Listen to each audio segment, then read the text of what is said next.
Shalom saudaraku yang berkati Tuhan. Pada saat ini kita berjumpa di dalam pelajaran sekolah sahabat kita pada triwulan ini, pada pelajaran pertama yang berjudul Paulus dan Jemaat Efesus.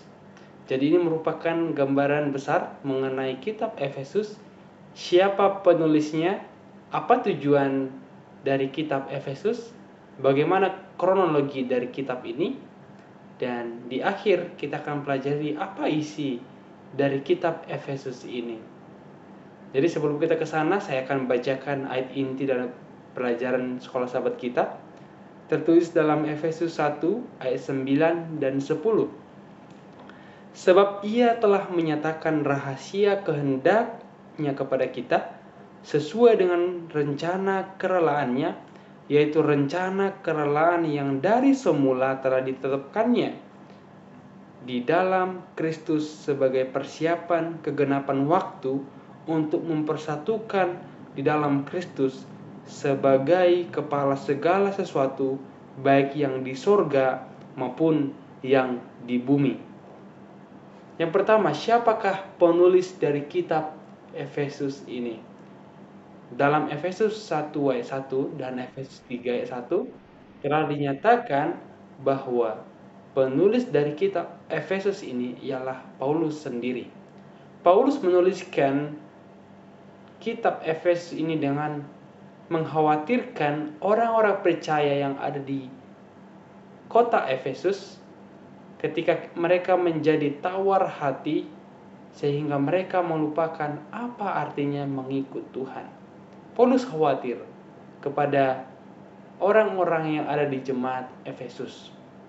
Lalu kitab Efesus ini ditulis untuk meninggikan Kristus di dalam gereja dan menekankan bagaimana pentingnya mengikut Yesus oleh karena semuanya telah dipersatukan di dalam darah Kristus, baik orang Yahudi maupun non-Yahudi.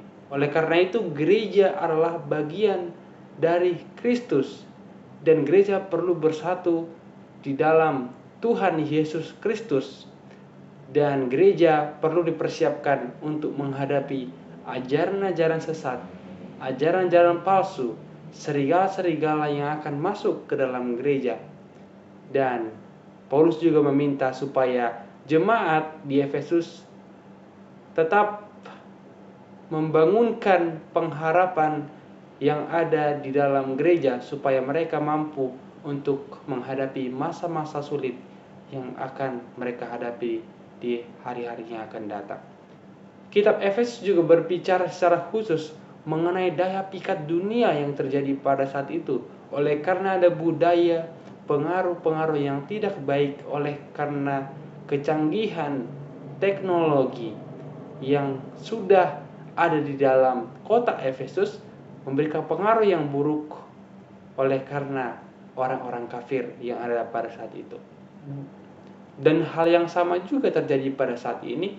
Pengaruh-pengaruh dari teknologi yang tidak baik akan memberikan dampak yang buruk terhadap perkembangan pertumbuhan jemaat Tuhan dalam mempelajari firman Tuhan, sebab akan mengalihkan pikiran di dalam hal-hal yang rohani.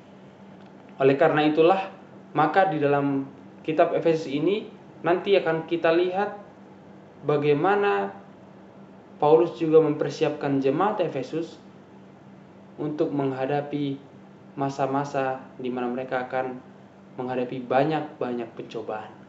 Bagaimana kronologi kitab Efesus ini ditulis?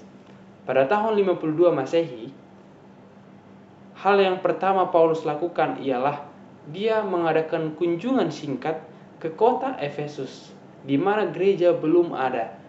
Dia berkunjung ke kota Efesus, dan apa yang dilakukan di sana ialah dia berbincang-bincang kepada orang-orang Yahudi, dan apa yang dia sampaikan di sana ialah mengenai firman Allah dan tentunya mengenai Yesus.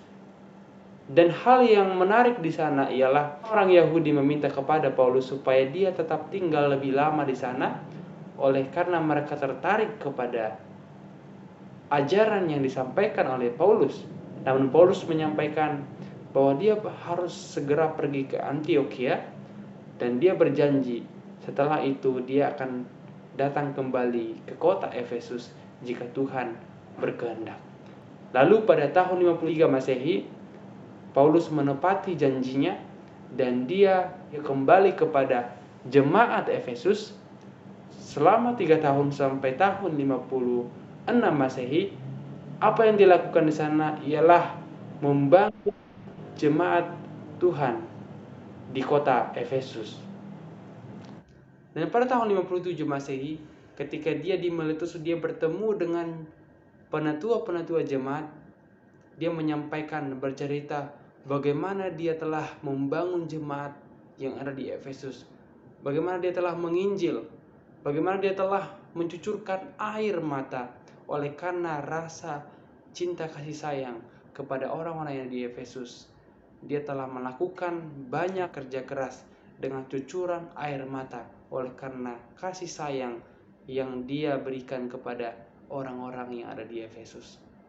Oleh karena itu, dia menyampaikan juga bahwa kemungkinan Paulus tidak dapat bertemu lagi, dan ini merupakan pertemuan terakhirnya dengan jemaat Efesus. Oleh karena itu, dia berpesan kepada penatua-penatua jemaat supaya mereka selalu menguatkan iman dari jemaat-jemaat Efesus, supaya mereka menjadi gembala di dalam jemaat Efesus, supaya mereka dikuatkan oleh karena akan muncul ajaran-ajaran palsu, ajaran-ajaran sesat, bahkan serigala-serigala yang akan masuk ke dalam gereja Tuhan, memberikan ajaran-ajaran yang tidak sesuai dengan kehendak Allah. Oleh karena rasa sayang dan rasa cintanya ini, 2 Masehi, Paulus kembali menuliskan surat kepada jemaat di Efesus di dalam sebuah penjara, bahwa jemaat Efesus adalah bagian dari Kristus. Sehingga dia mengatakan ada 4 hal yang disampaikan di dalam pelajaran sekolah sahabat kita, bahwa gereja itu adalah tubuh Kristus di dalam Efesus 1 ayat 22 sampai 23. Dan gereja itu adalah bait suci. Dan kedua adalah gereja itu adalah bait suci.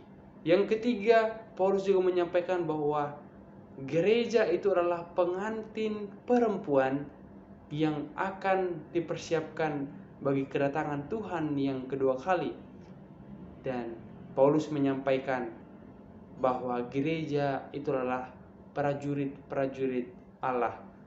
Bagaimana ketika disampaikan oleh Paulus bahwa gereja akan diserang oleh ajaran-ajaran palsu, Paulus menyampaikan bagaimana caranya jemaat yang ada di Efesus bisa menghadapi ajaran-ajaran palsu, serigala-serigala yang akan menyerang mereka, menyerang kerohanian mereka, sehingga mereka akan dikalahkan.